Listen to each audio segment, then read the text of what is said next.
Hey there, Bible nerds. Welcome back to Chapters and Chuckles by Kaye, where we dive into the Bible chapter by chapter. So today we are covering Numbers chapters 21 through 25. And believe me, this section is wild. I know I say this every every episode, but this one is wild. So we have battles, we have complaining road trippers like always, fiery snakes, yep, snakes, and like talking donkey. For real. Like an eccentric prophet, blessings that were meant to be curses, and a scandalous incident with Moabite party people. It's basically a mix of an action movie, a travel vlog, and a morality tale. Um, rolled rolled into one ancient story with a modern twist. So grab your drink, get cozy, and let's dive in. So, chapter 1. Our story picks up with the Israelites on the move again. They've been wandering the wilderness for a while now, and the mood in the camp is, testy. So picture a massive group road trip that's gone way beyond its expected duration. Tempers are short and everyone's slow on patience. So first up, battle at Horma. So as they travel around the southern border of Canaan, a local Canaanite king of Arad decides to attack the Israelites, even capturing a few of them. So big mistake for Arad. The Israelites, perhaps for the first time in a while, turn to God with an earnest plea, saying, "If you help us win this one, we'll totally dedicate the victory to you." So, sure enough, with divine help, they defeat King Arad's forces and destroy their towns. And then they name the place Horman, which basically means utter destruction. So it's a sweet victory, and you'd think morale would be sky high. However, the journey continues. Since the Edomites, distant relatives of Israel, had earlier refused, them a shortcut. Israel must trek all the way around Edom. The route is long. Um, so before long, the people do what they do best in numbers, which is complain, saying like, "Ugh, like why did we leave Egypt? There's no water. We're sick of eating this miserable manna every single day." So they grumble, as always.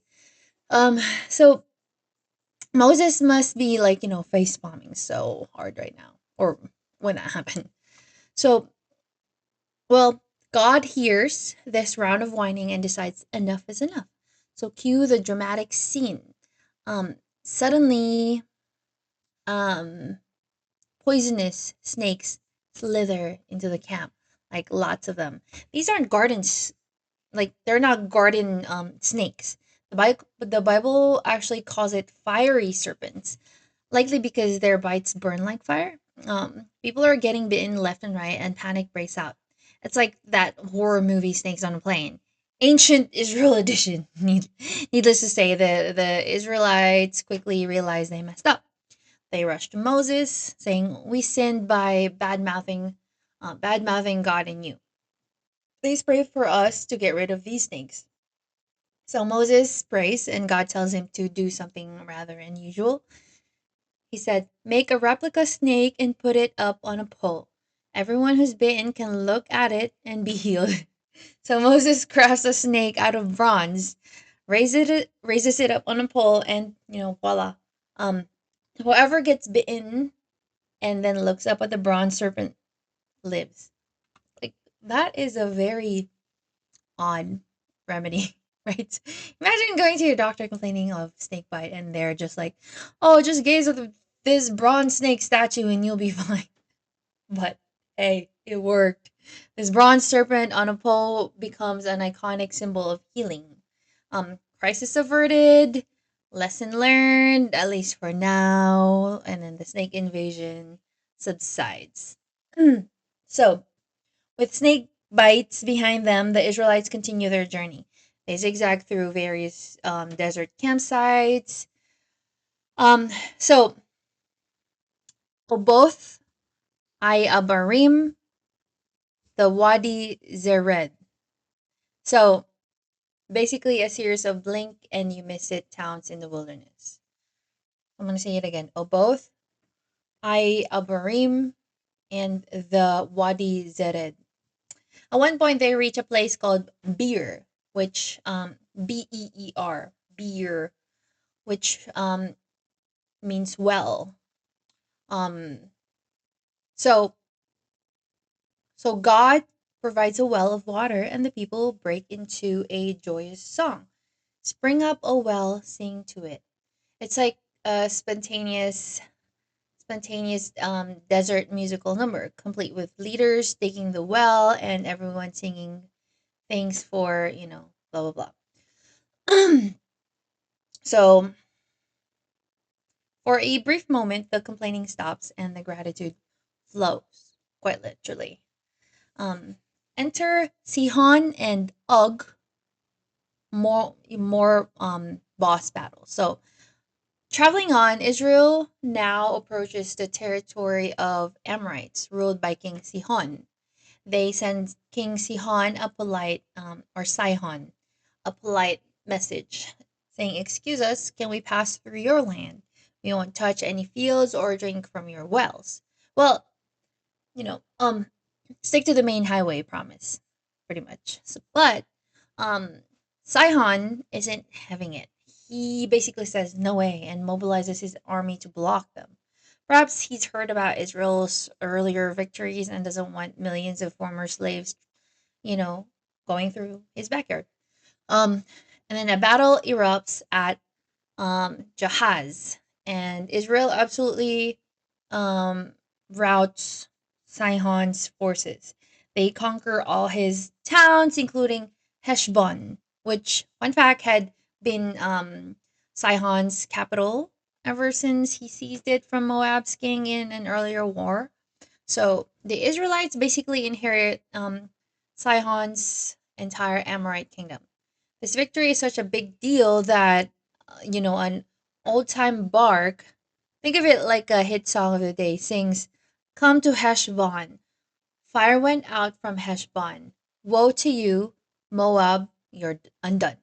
Celebrating how, Sihon had defeated Moab and now Israel defeated Sihon. It's like ancient trash talk in poetic form. The takeaway: Israel is on a roll, um, defeating even the tough guys. So, fresh off that win, they head north towards Bashan, ruled by King Og. Now, Og is legendary. Rumor has it he is huge. Deuteronomy later notes Og's iron bed was 13 feet long. Apparently, he was literally a giant. But giant or not, he attacks Israel at Edrei. And guess what? Israel crushes him too. So God reassures Moses not to fear Og, and they take Og and his whole army down, leaving no survivors. Another victory royale. Um, Israel now controls lands east of the Jordan that belonged to Sihon and Og, which will later become home for some Israelite tribes. Suddenly, this, once ragtag group of ex slaves is looking like a formidable force, defeating kings and taking names. You can almost hear a victory playlist in the background with Israelites high fiving and thinking, "Promised land, here we come." Little do they know, though, like that, while they're celebrating, someone nearby is watching all this with absolute dread. So it's easy to roll our eyes at the Israelites, constant complaining. I know I do. So like, come on, like. Anyway, so like miracle bread literally falls from the sky and they still whine. But if we're honest, don't we do the same? We get so used to our daily manna blessings, like our food, our shelter, our health. We take those for granted on a daily basis. We get so used to our daily like what am I trying to say? We just get so used to them and we forget that they're blessings. So the this chapter's snake saga shows how negatively can poison a community and how a little perspective can jolt us into gratitude. The bronze serpent lifted up in the camp became a focal point of hope. Look up and live. Sometimes we also need to, look up to shift our focus from the problem to the solution to find healing. Okay, fun fact corner. The bronze serpent Moses made didn't just disappear after this. It was preserved for centuries. People apparently kept it as a souvenir of that miraculous healing. Fast forward about 700 years, it had turned into a problematic religious relic. So folks started worshiping it, which I'm not even surprised because they always find a way to worship something. Anyway, so finally, King Hezekiah of Judah broke that bronze serpent into pieces, calling it Nehushtan, which basically just a piece of bronze, to stop the idolatry. Also, the snake on a pole story echoes beyond the Old Testament. In the New Testament, Jesus makes a surprising comparison to himself, saying, "Just as Moses lifted up the serpent in the wilderness, so must the Son of Man be lifted up." He was hinting that by being lifted up on the cross, he'd bring life to those who look to him, much like the Israelites um, found life by looking at the bronze snake. And another fun tidbit: have you ever seen a medical symbol with a serpent on a staff? Well, its origins are linked to the Greek god um, Asclepius. I don't know how to say it. Anyways, that god's rod. Some researchers think that the concept of a healing serpent on a pole may trace all the way back to this, Numbers 21 episode. History likes to remix its symbols. All right, that is oh, it's very sour. It's not really sour, but I don't know why it caught me off guard. I drink that all the time. But that is it for chapter 21. My sound thingy isn't working with my new computer, so I have no sound effects today until I figure it out. So, all right, chapter 22. Now, remember I said someone was watching Israel's victories with dread? So meet Balak, son of Zippor, the king of Moab. He's been eyeing these Israelites camping on his borders, and after seeing what they just did to the Amorite king, Balak is terrified. In chapter 22, scene opens with Balak basically biting his nails. He turns to his neighbors, the Midianites, and says, "Guys, this horde is gonna lick up everything around like an ox eats grass." So yes, he invokes an ox metaphor. Basically, Israel's multitude will devour the land. So clearly, diplomacy is off the table in Balak's mind. He's convinced he can't beat Israel in a fair fight. So what does he do? He reaches for a more mystical solution. King Balak sends messengers hundreds of miles away to Mesopotamia to hire a famous diviner named Balaam, son of Beor. Now, Balaam has a reputation. So people believe that whomever Balaam blesses is blessed, and whoever he curses, are cursed. Um, so picture Balaam like a sought after spiritual hitman, a prophet for profit with a 5-star Yelp rating and effective cursing. So Balak's message to Balaam is essentially, there's this massive people from Egypt on my doorstep. Come curse them for me because they're too strong for me. Maybe then I can defeat and drive them away. I know your curse game is on point. So Balak even offers a hefty fee for Balaam's services. He's basically saying, "I'll bankroll you handsomely. Just hex these people." So the Moabite and Midianite elders show up at Balaam's crib with bags of money, delivering Balak's request. Balaam, interestingly, tells them, "Stay overnight. I need to consult with the Lord, Yahweh, to see what he says." This is intriguing. So, Balaam is not an Israelite, but he does claim to speak to Israel's God. So, that night, God does speak to Balaam and basically says, "Who are these guys with you?" So, yeah, no, you're not going with them, and you are not going to curse those people. They're blessed. So in the morning, Balaam delivers the bad news to Balak's envoys. This is kind of confusing. Balaam, Balak, Balaam, Balak. So saying, "Sorry, the Lord won't let me go with you." The messengers return to Moab and tell Balak. Balaam said, "Nope." So Balak is not giving up that easily. He sends a second delegation, higher ranking officials, like VIPs with promises of even more riches. They arrive and say, essentially, "Pretty please, Balaam." King Balak says no reward is too big. He'll give you great honor in anything you ask. Just come and curse these people.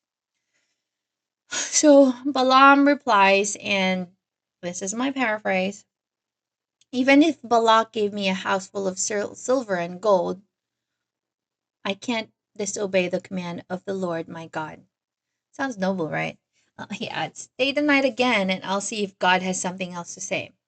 So one might detect Balaam's greed subtly peeking out, like, "I can't take your money, but let me double check with God if maybe he'll change his mind." Because that house of full of gold offer sure sounds sweet.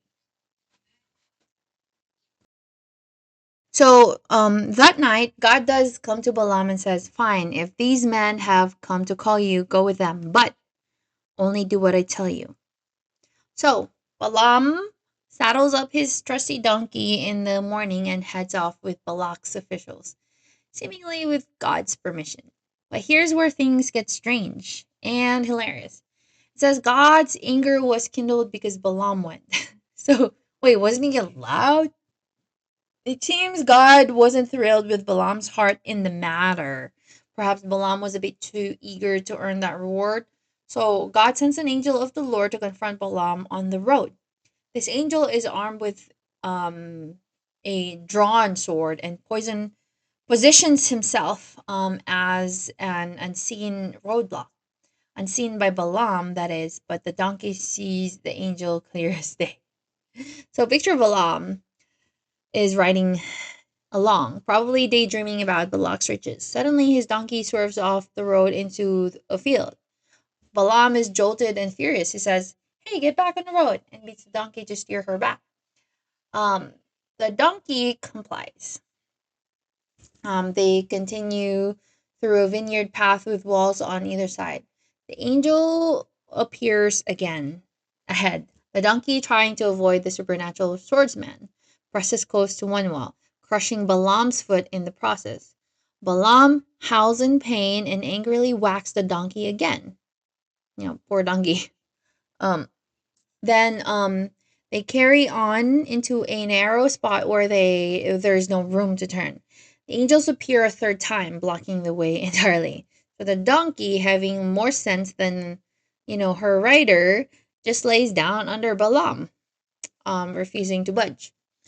So Balaam absolutely loses it. He's swinging his staff, beating the donkey mercilessly for this, stubborn behavior.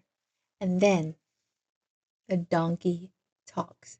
God miraculously opens the donkey's mouth and she speaks in a human voice. "What have I done to you that you've hit me these 3 times?" The absurdity here is golden. Balaam doesn't even react like a talking donkey. No, he's so enraged that he actually answers the donkey in stride. "You made a fool of me. If I had a sword right now, I'd kill you on the spot." Um, irony alert. The angel has a sword drawn nearby because he's about to kill Balaam. But Balaam is fantasizing about a sword for the donkey. So the donkey sassily replies, "Am I not your very own donkey which you've ridden all your life? Have I ever done this to you before? Have I ever been in the habit of misbehaving?" So, Balaam grumbling admits, like, well, no. And I admit, Balaam's two servants trailing behind are watching. I imagine, what is that? I don't know that. So I imagine, Balaam's servants trailing behind watching this, one side conversation between, well, to them, probably it's just one side conversation. They don't hear the donkey talking. They're probably saying, like, our boss has officially lost his mind. He's arguing with the donkey. So at that moment, God opens Balaam's eyes. Now he sees the fearsome angel standing in the road with a drawn sword. Balaam instantly bows low, face to the ground. The angel demands, why on earth did you beat your donkey those 3 times? I came to oppose you because your path is reckless before me. The donkey saw me and turned aside these 3 times. If she hadn't, I would have killed you by now and spared the donkey. So angel basically says, your donkey saved your life, genius.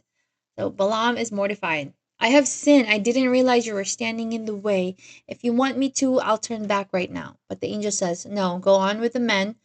But remember, only speak what I tell you. So Balaam proceeds to Moab. Probably a bit shaken and a lot more humble.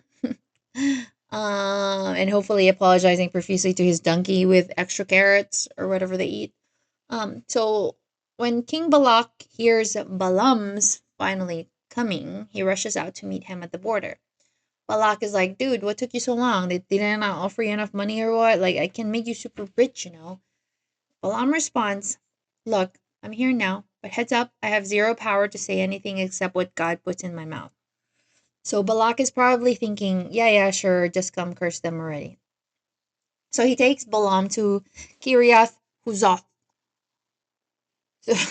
Kiriath Huzoth throws a welcome feast, sacrificing oxen and sheep, and the next day brings Balaam up to a high place called Bamoth Baal. From there, Balaam, or Bamoth Baal. Some people say Baal or Baal. So from there, Balaam can see a portion of the Israelite camp down below, presumably to psych him up for the big cursing showdown. So Balak is like, there they are. Do your thing. So, end of chapter 22. That's the end of it. So Balaam is poised to speak, but what will come out of his mouth? We'll see on the next chapter. So sometimes on our life journey, we charge ahead on a path that seems right or profitable for us. But um, there are obstacles and red flags that keep popping up, kind of like Balaam's detour-prone donkey. Sometimes you have to open your eyes. If something keeps happening when you're doing what you wanted to do and it's not working out, maybe God is trying to prevent you from doing what you want to do. So just think about it. But how often do we react with anger or frustration on the roadblocks? And maybe, just maybe, those roadblocks are, just there really to save us. So Balaam's donkey saw the danger he couldn't see. And that annoying detour turned out to be a lifesaver. Perhaps in our lives, a friend warning, a gut feeling, or even an unexpected setback is actually God's way of saying, caution, wrong way, you know? So the lesson, stay humble and keep your eyes and ears open. Wisdom may come from unlikely sources. If a donkey can talk sense, maybe we should listen when any voice of reason speaks up. Um, Also, Balaam's story gives a gentle nudge about treating others with kindness. Losing our temper can make us act like fools, or in Balaam's case, have full blown conversation with a donkey. Let's maybe not wait for a talking pet to check our temper. Okay, fun fact corner. You might be wondering, did that donkey really talk? Well, the text says God enabled it. So, and fun fact, in the entire Bible, there are only 3 instances of speaking, um, of animals speaking in with human voices. the serpent in Eden, Balaam's donkey here, and believe it or not, a talking bird, an eagle actually in Revelation. And that's it. So it's a very exclusive talking animal club. Also, Balaam's story was so famous that it appears outside the Bible too. An ancient scripture found in Deir Allah, or modern Jordan, dating to the 8th century BC, mentions Balaam, son of Beor, and his prophetic visions. It's one of the coolest archaeological finds because it shows Balaam's tale was well known in the region. And get this, the New Testament gives Balaam a pretty bad review. So in Second Peter chapter 2 verse 16 jokes that Balaam was rebuked by a speechless donkey. So he was mentioned there. Who spoke with a human voice and restrained the prophet's madness. So in other words, even the Bible is like that crazy prophet got owned by his donkey. Talk about reputation. Lastly, Balaam's eager willingness to profit from spiritual gifts became proverbial phrases like the way of Balaam, refer to the people who are greedy and or corrupt despite knowing better. Not exactly hashtag career goals. All right, and that is it for chapter 22. Now on to chapter 23. So, high on a hill overlooking the sprawling Israelite camp, Balak, king of Moab, rubs his hands eagerly. Like Balaam stands next to him, perhaps clutching whatever tools of the trade a sorcerer diviner might use. So this chapter opens like a ritual setup. Balaam tells Balak, build me 7 altars here and prepare 7 bulls and 7 rams for sacrifice. Balak, desperate to get this curse going, obliges, 7 altars, each with a bull and a ram offering. They sacrifice the animals on the altars.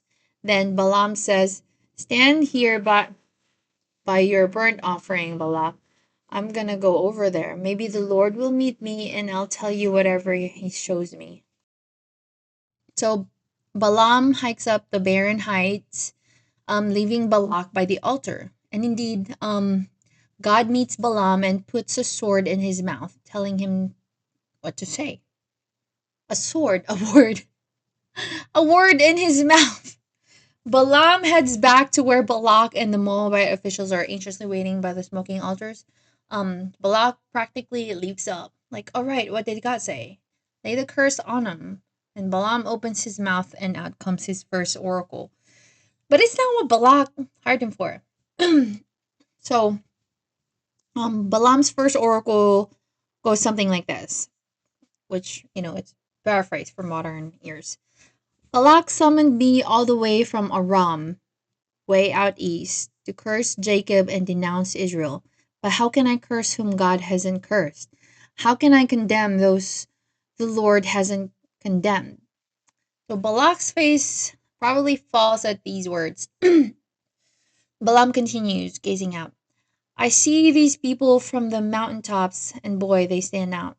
They live apart and don't consider themselves just another nation. They are so numerous, who can count even a fraction of Israel? They're they're like dust in numbers. I wish my fate could be as happy as theirs. Let me die as upright as these people. It's basically a blessing. Balaam is extolling Israel's uniqueness and vast population, and even saying, gee, like I'd be lucky to end up as well off as them. Not a single curse word in there. Balak is flabbergasted and livid, most likely. He practically shouts at Balaam, what have you done to me? I brought you to curse my enemies, and you've done nothing but bless them. You can imagine Balak's blood pressure skyrocketing. Balaam just shrugs and says, did I not tell you? I have to say whatever the Lord puts in my mouth. In other words, don't shoot the messenger, buddy. So Balak, determined to salvage this, thinks maybe a change of scenery will do the trick. Perhaps he assumes Balaam got too eyeful of the whole multitude and got stage fright, blessed them. So Balak says, all right, come with me to another spot. You will only see a portion of them, not the whole camp. Maybe you can curse them for me from there. Balak's logic, if at first you don't succeed, try cursing from another angle. He takes Balaam to the field of Zophim on top of Pisgah, another high lookout. Once again, they build 7 altars and offer 7 bulls and 7 rams. Round two of the rituals is set. Balaam tells Balak to stand by the sacrifices while he goes aside to meet God again. God meets Balaam and puts another message in his mouth. Um, back, Balaam goes to the impatient king. Balak asks, "Well, what did the Lord say this time?" Probably crossing his fingers for a curse. Balaam's second oracle comes out even more poetic and emphatic than the first. Rise and listen, Balak, son of Zippor, Balaam proclaims. God is not a human being that he should lie, or a mortal that he should change his mind. Has he ever promised and not done it? Has he spoken and not fulfilled it? So this is a mic drop line. Basically, God's unchanging resolve. And spoiler, God promised to bless Israel, so no takebacks. I've received a command to bless, Balaam continues. God has blessed, and I can't revoke it. So he goes on praising Israel's um, standing with God. No misfortune seen in Jacob, no trouble in Israel. The Lord their God is with them. The shout of a king is among them. God brought them out of Egypt with the strength of a wild ox. There's no enchantment against Jacob, no divination against Israel, he says, essentially nullifying the whole idea of any curse working on them. He concludes with a vivid image. Look, Israel rises like a lioness, like a lion ready to pounce and devour its prey. In short, Israel's gonna conquer and no hocus pocus can stop them. Balak's jaw is on the floor. He's like, you can't say anything bad. Could you at least not say anything else? Specifically, don't curse them, but also don't bless them. So imagine hiring a guy to trash your enemy and he ends up singing their praises. Balak is understandably exasperated. um, Balaam gives another helpless shrug. Didn't I warn you? Whatever the Lord says, I must do. Balak face bombs. Time for plan C. It's persistent. Balak, stubborn as a mule, says essentially, all right, last try. Come, I'll take you to yet another spot. Maybe, just maybe, we'll please God to let you curse them from there. Third location's the charm, right? So he brings Balaam to the top of Peor, overlooking the wasteland, where they can see the edge of the Israelite camp. By now, this is routine. They erect 7 altars and sacrifice 7 bulls and 7 rams again. Balak burned through 21 bulls and 21 rams total. His royal accountants must be like, this curse better be worth it. And here we pause because this chapter ends right before Balaam's third attempt. The stage is set for a top Peor. Will Balaam finally curse Israel as Balak begs him to do? Or will it be strike three in the blessing department? So there's an old saying, if God is for us, who can be against us? So this rings so true in Balaam's story. Balak learned the hard way that you can't buy your way into manipulating um, God's will. No curse can stick if God can, or no curse can stick if God has decreed a blessing. It's kind of comforting, isn't it? The Israelites had no idea up on those hills someone was trying to hex them. Yet God was actively turning curses into blessings behind the scenes. In life, we sometimes fear what others might do or say against us. Mommy? This tale reminds us that if we're walking in God's favor, even the bad stuff can flip into good.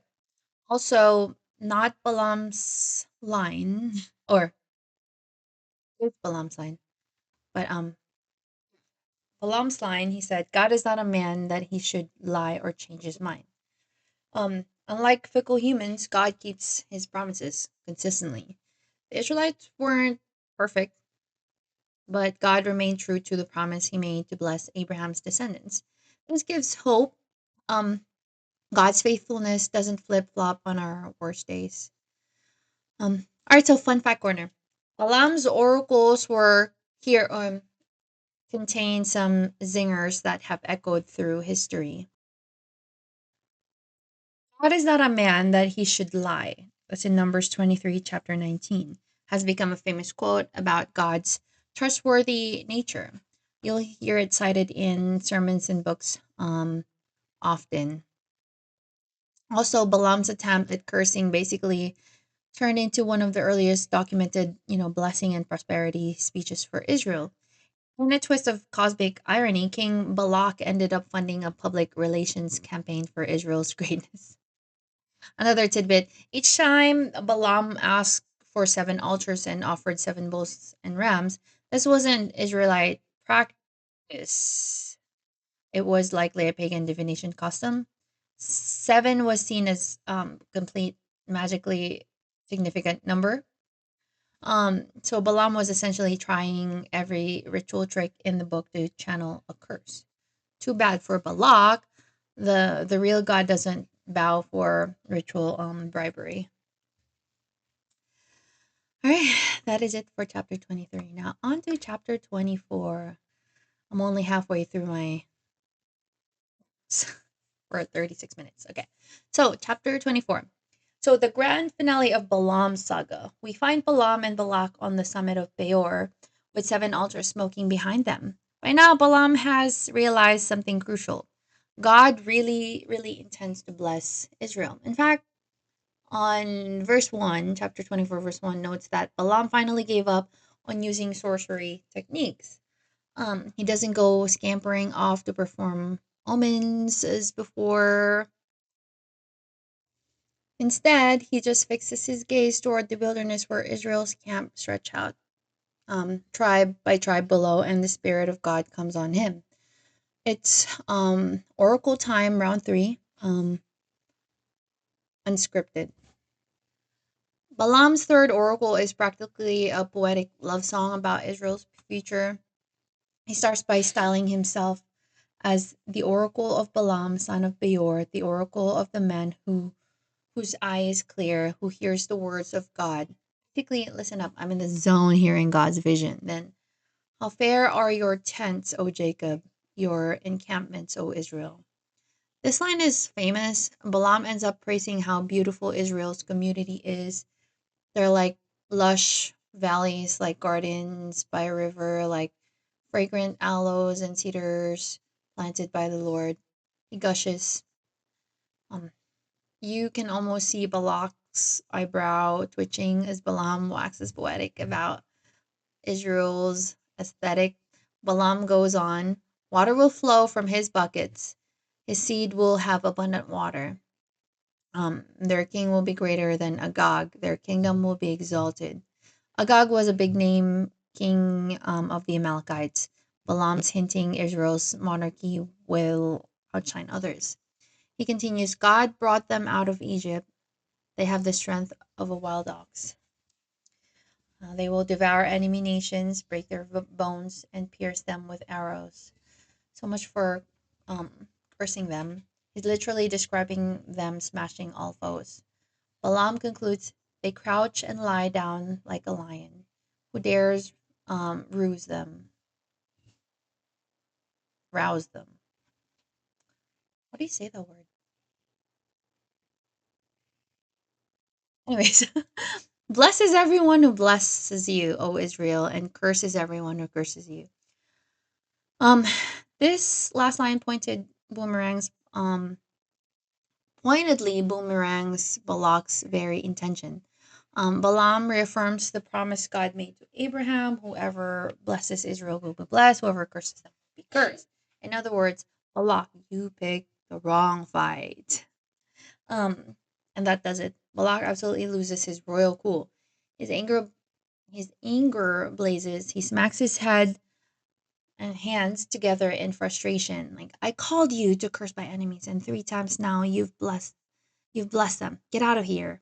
He says, "Go home. I was going to make you filthy rich, but the Lord has kept you from the reward." In Balak's mind, this is Yahweh's fault. He can't bribe Balaam properly. Talk about shooting the divine messenger. Balaam, now finally speaking with full integrity, calmly reminds Balak, "Didn't I tell your messengers, even if you gave me a palace of silver and gold, I couldn't go against the Lord's command? I said I must speak whatever the Lord says, and that's exactly what I did." One imagines Balak fuming silently. He can't exactly argue with "I warned you in writing." But Balaam isn't done talking. Now that Balak stopped paying him anyway, Balaam seems to decide, might as well tell him everything I hear from God, free of charge. He offers a parting prophecy. "Come here, Balak. Let me advise you what this people, Israel, will do to your people in the days to come." If Balak thought things couldn't get worse, well, buckle up, buddy. This introduces Balaam's fourth oracle, and it's a doozy, looking well into the future. Balaam says, "The oracle of Balaam, son of Beor, the oracle of the man whose eye is clear, who hears God's words and knows the most high knowledge." He is really emphasizing he's delivering divine intel. So then, "I see him, but not now. I behold him, but not near. A star shall come out of Jacob, and a scepter shall rise out of Israel."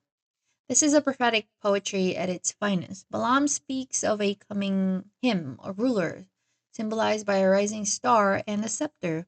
This ruler will crush the forehead of Moab and break down all the sons of Sheth. So, Moab, that's Balak's kingdom. Basically, Balaam just predicted a great king will arise from Israel who's gonna smash Moab's power. Talk about delivering bad news to your client. By the way, your people are doomed to fall to Israel's future king. Like, cheers. Balaam continues, "Edom will become a possession. Israel will act valiantly. One from Jacob will rule and destroy the survivors of a city." More conquering forecasts. Edom, another neighbor, will also be taken over. Balaam then gives bonus mini oracles as he looks at other nations. Amalek, first among nations, will come to ruin in the end. The Kenites, you feel safe in your rocky home, but you too will be swept away by Ashur, which will be Assyria future. Um, Balaam even cryptically mentions ships coming from Kittim, perhaps referring to distant western lands or Greek isles, afflicting Ashur and Eber. But ultimately, they too shall perish forever. It's like Balaam is in full trance mode, seeing far into the political features, none of which bodes well for Israel's enemies. Balak is standing there and presumably in awkward, stunned silence. He hired a curse, got a simple, got a triple blessing, and now a prophecy of his own kingdom's downfall.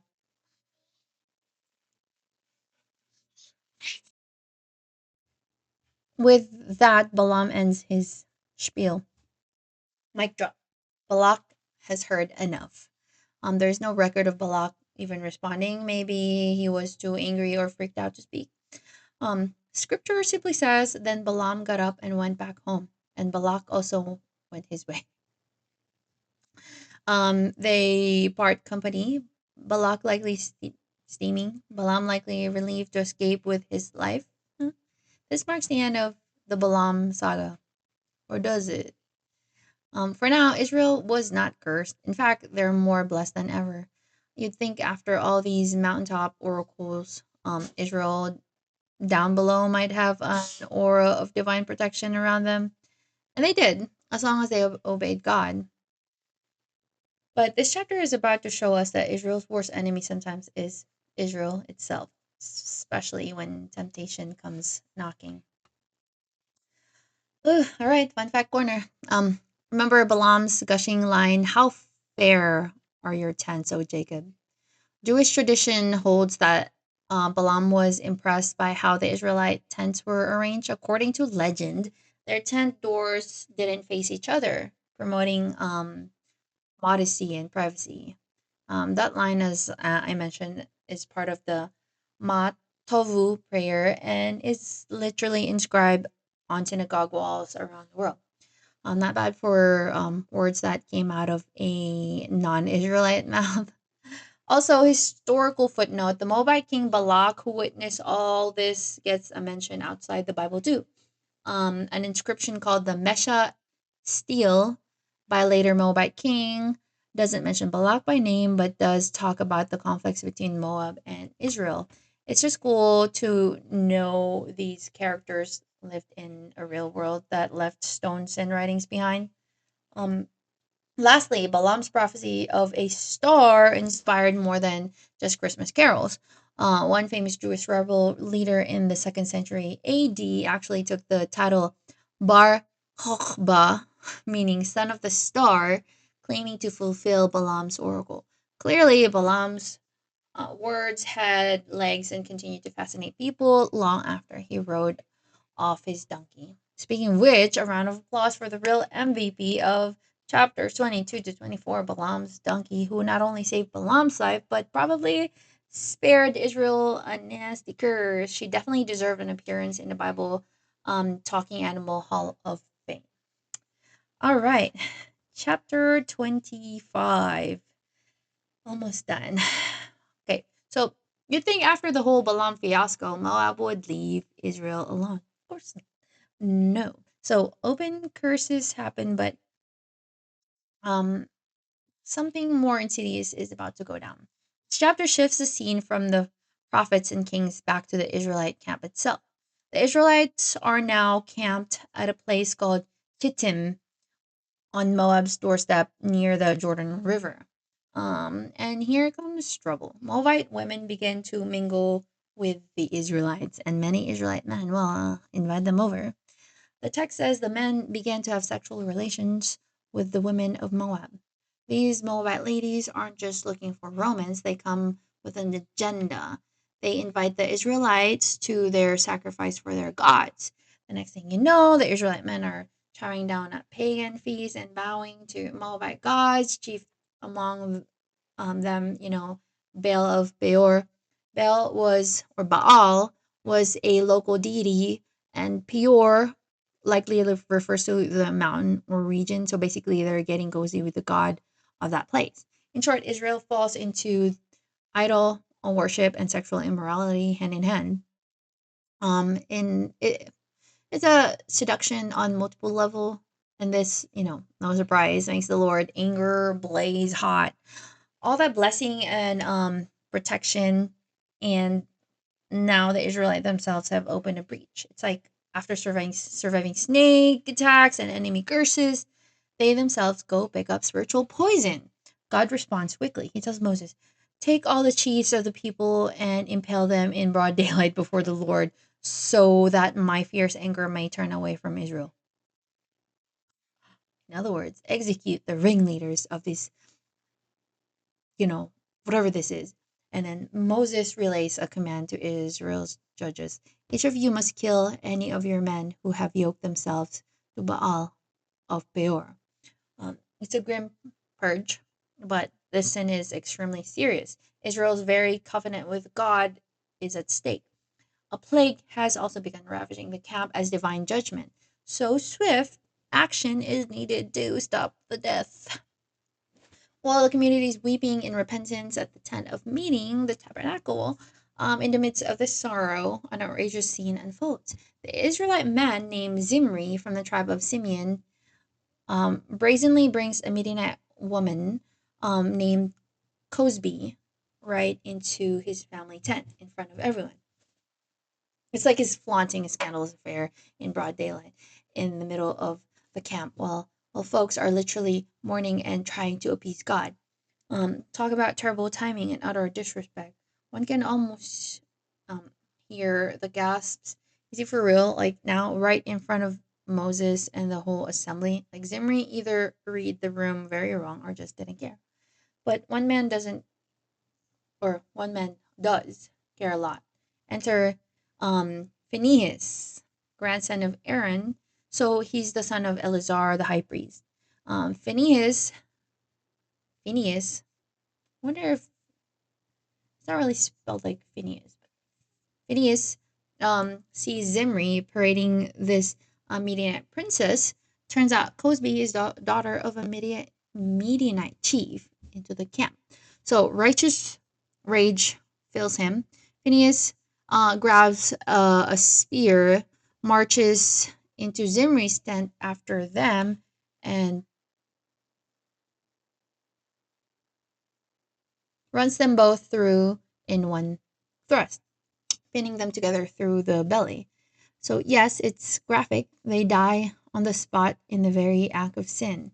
This shocking act by Phineas is actually what stops the plague that was killing people. Apparently, Zimri's high profile sin was the last straw, prolonging God's anger. By executing judgment so decisively, Phineas makes atonement for Israel. Plague ends, but not before 24,000 Israelites had died from it. 24,000. That's like a whole stadium of people gone because of this orgy of unfaithfulness. A hard lesson, to say the least. In the aftermath, God speaks to Moses, commanding Phineas, Phineas, son of Eleazar, son of Aaron, um, the priest, has turned back my wrath by being as zealous as I am. He has, or he was zealous for my honor among them, so I did not consume Israel in my jealousy. So essentially, Phineas swiftly, well, his swift action saved the nation from being wiped out in divine anger. As a reward, God makes a special covenant with Phineas, a covenant of peace and a perpetual priesthood for him and his descendants, which means the line of high priests will continue through Phineas. It's like God saying, he defended my honor and upheld the covenant when everyone else wavered. So I'm promising him and his lineage a lasting legacy of priestly service. Pretty high honor for skewering a couple, but context matters. Phineas' act was seen as holy zeal, not murder. They then identify the culprits. Zimri, the Israelite man, was a chieftain's son from the Simeon tribe, and Cosby, the Midianite woman, was a daughter of a Midianite clan leader. So this was a politically significant pairing, not just a random hookup, like an Israelite prince and a Midianite princess flaunting an alliance. No wonder it was scandalous. But why I've seen a lot of like movies and shows based on things like this, like the president's daughter and then the gang leader's son, or whatever things like that. I guess stories like that have been happening since the Bible times.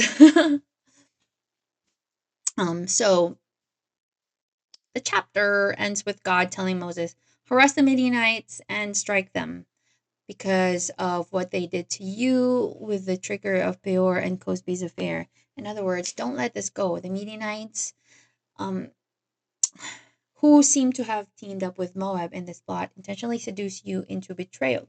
There will be payback. God basically declares war on Midian for their role in this spiritual sabotage. So the chapter closes on a somber note. Israel had snatched defeat from the jaws of victory by falling into sin, but through Phineas' bold intervention, the community is saved from complete destruction. It's a stark demonstration that no enemy curse could bring Israel down, but Israel's own disobedience nearly did. Heavy stuff, but also a springboard for some deep reflections. Whew. This chapter hits like a warning siren. After the spiritual highs of Balaam's blessing, Israel plunged into one of their lowest lows. It reminds us that our greatest test often comes after great successes or blessings. Um, the Israelites were literally on the brink of entering the promised land. And right then they face a test of faithfulness. Likewise, how often do we let our guard down after a victory and then stumble? This story encourages us to stay vigilant and in our values, even when things are going well. The Moabite trap was subtle. It appealed to basic desires and seemed friendly, but it hid a spiritual poison. In life, not every attractive invitation or trend is good for our soul. Discernment is key. Sometimes saying no in the short term protects us in the long run. Wow. All right, fun fact corner. You might wonder what this whole sad episode at Peor just um like was this whole sad episode at Peor just an unfortunate coincidence or was it engineered? The juicy tidbit comes later in the Bible. It was engineered by none other than Balaam. It'll be in Numbers 31:16. It will reveal that Balaam, after failing to curse Israel, advised Balak at the Median and the Midianites to send in the women to seduce Israel into sin. So talk about villainous creativity. If you can't curse them, corrupt them. So this little detail confirmed also in the New Testament.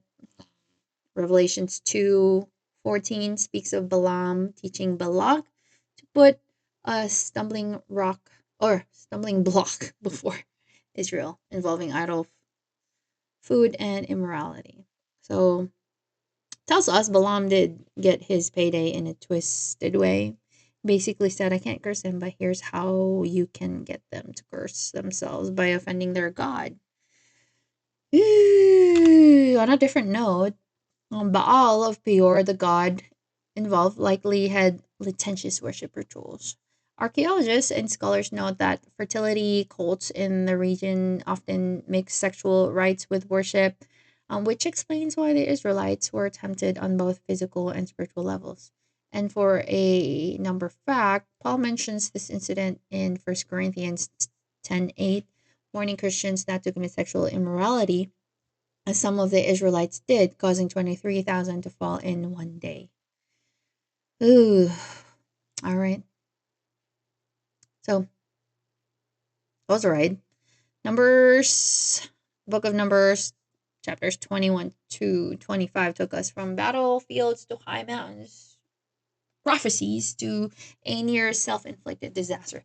Truly a roller coaster of faith and folly. If this were a Netflix series, we need a moment to catch our breath. But the story of Numbers isn't over yet. Far from it, actually. After the sorcery shenanigans and the scandal at Peor, what is next for Israel? Well, coming up in the next installment, Numbers 26 onwards, or the next episode, you will see a new generation stepping up. There's a second census, head count time. So, yeah. But I'm gonna try to make it fun-ish. I know it's kind of boring, but preparations to finally enter the promised land. Some intriguing inheritance drama with some bold daughters and that divine directive for a payback again. Median. Yep, those guys are gonna get what's coming. And spoiler, Balaam meets a pretty ironic end in the conflict. We're also going to bid farewell to a major leader. Hint, hint, Moses starts grooming a successor. Basically, the stage is being set for the big entrance into Canaan after 40 long years. Can you feel the anticipation? I know. I can. I can. So stay tuned for Numbers. Um, the final chapter. New beginnings and final farewells. There will be more lessons, more epic moments, and as always, plenty to relate back to our own journey. Um, yeah, so thanks for hanging out with me on this adventure through uh scripture. I hope you enjoyed the pretty much all of it. Again, so thank you for listening to Chapters and Chuckles by Kaye. If you've enjoyed this episode, don't forget to follow and subscribe and leave a review. You can catch new episodes on YouTube, Apple Podcasts, and Spotify. Although I might start canceling the Apple one um just because of the things. I don't have an Apple phone anymore, so it's hard to upload things on Apple. Just yeah, I'm an Android user now, so I'm debating if I should just do YouTube and Spotify. But anyways, until next time, keep laughing, and as always, stay curious and stay blessed.